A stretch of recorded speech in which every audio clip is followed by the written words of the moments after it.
Psycho is another one of those horror movies that is so formative and so influential on horror as a genre that it's simply a must watch. And not only that, it's a great movie in its own right. The film is about a woman named Marion in a relationship with a man named Sam who is a divorcee. They want to get married, but unfortunately Sam has a lot of debt and alimony, and he doesn't want to get married while he's so burdened and bring her down with him. Sam flies in to see her, and after one of their rendezvous at a hotel, she returns to work where she works for a man in the midst of a large business transaction selling a house to a rather arrogant, rich, wealthy man. I say arrogant not only because he's hitting on Marion, but also because he's waving around the $40,000 in cash he's using to buy the house, which would equate to about $462,000 in today's money. Marion's boss instructs her to take the money and bring it to the bank to deposit in the safety deposit box. But with $40,000 in cash in hand, Marion gets the bright idea to skip town, go find Sam in his town, and run away together, solving his money problems. Which she does, and after some time on the road, she runs into a few people that she just does a terrible job at alleviating their suspicions of how weird she's acting. She eventually gets tired, and due to a lot of rain, she pulls over on the side of the road to a motel, the Bates Motel to be exact. The owner and operator is a man named Norman Bates who lives on a house that overlooks the motel, and he checks her in. Norman is clearly taken with her immediately and offers to provide her dinner, which she accepts, and while eating, he explains a little bit of his life. You see, Norman seemingly lives with his mother in the house on the hill, and Marion even overhears her talking to Norman and remarks that she is speaking to him rather cruelly. He implies that she is not mentally well and that he loves her for who she was, even though she can be really mean at times. Something about this conversation with this earnest young man who is explaining the kind of personal traps people find themselves with him being tethered to this motel and the house and taking care of his mother kind of sparks inspiration in Marion to return home the next day and give the money back and confess her crimes. She thanks Norman for the dinner and decides to go turn in and get ready for a long drive home tomorrow. Unfortunately, she does not get the opportunity. As she's showering before bed, a shadowy figure breaks in, pulls back the shower curtain, and kills her with a knife. I probably don't have to tell you that this scene is probably the most iconic horror scene in cinema history, maybe even in cinema history, period. The rest of the film follows Sam, who Marion was involved with, as well as her sister, and a PI sent by the man whose money she stole, trying to track her and the money down. Though it seemed that Mrs. Bates, Norman's mother, was the one who killed Marion and presumably others, at the end of the film we learn that it was in fact Norman committing these crimes. You see, Norman's mother had been dead for some time, and he'd stolen her body to live with, and considering it's a body and doesn't speak, he started filling in the gaps for her and created an alternate personality of his mother in his own mind. And whenever Norman would become attracted to one of these women who would stay here, the mother personality would presumably get jealous and in a fit of rage kill them. This film is a masterclass in building tension with long drawn-out scenes with lots of atmosphere present. It's also something of a character study of this young man who's been alienated both by circumstance and his own mental state. He simultaneously craves companionship and denies himself that companionship through this personality of his own mother. When you first meet Norman, he seems like a sweet young man, but it's unfortunately the case that it seems he's channeled all of his negativity and negative emotion into this personality he's constructed. Meaning we don't fully understand if this, personality he's invented is an accurate representation of his mother or is based more on the negative feelings in his own mind that he doesn't feel comfortable experiencing as Norman. And interestingly enough, this motel that he's tied to because his mother built it before she died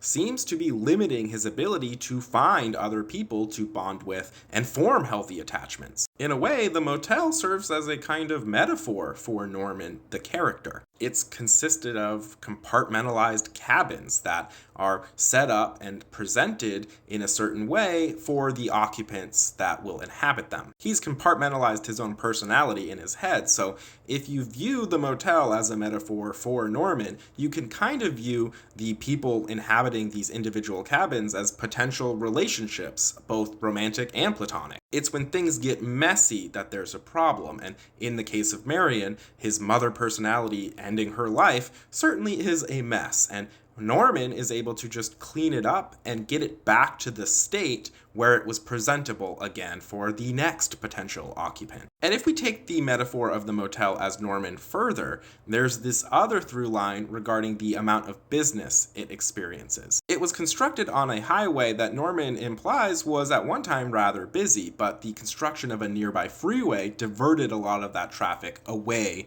from this particular road. Norman's jealous and violent tendencies started when his mother started seeing a man. This man is who convinced Norman's mother to build the motel in the first place, presumably using some of the money she had gotten after the death of Norman's father, her husband, to do so. If the construction of a freeway is diverting business and therefore life away from the motel itself, well, the construction of the motel may have diverted the attention and personal life away from Norman that he was expecting and was used to from his mother. Growing up, all Norman had in his life was his mother and the house that they lived in, and he speaks of this time as a happy one in his life. The alienation he experienced and jealousy of the man who was, in his mind, the source of the alienation must have been profound, and it caused him to be so jealous that he ended up ending the life of not only the man, but his mother too. In a way, this kind of reminds me of the family of cannibals from Texas Chainsaw Massacre, where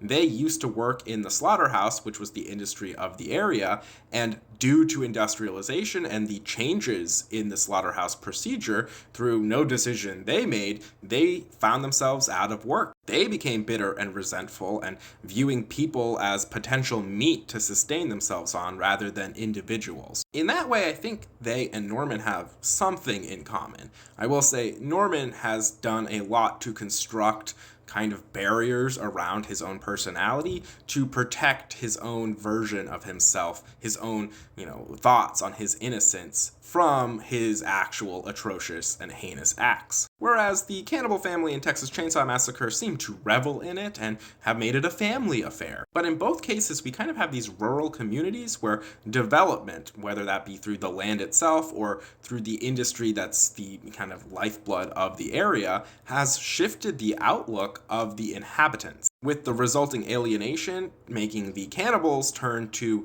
viewing people as meat, as food, and for Norman, viewing people as potential connections, potentials he cannot entertain for fear of losing the very thing that he's grounded himself on. The people, and especially the women who stop at the Bates Motel, are not just competitors for the attention of his mother personality in his head.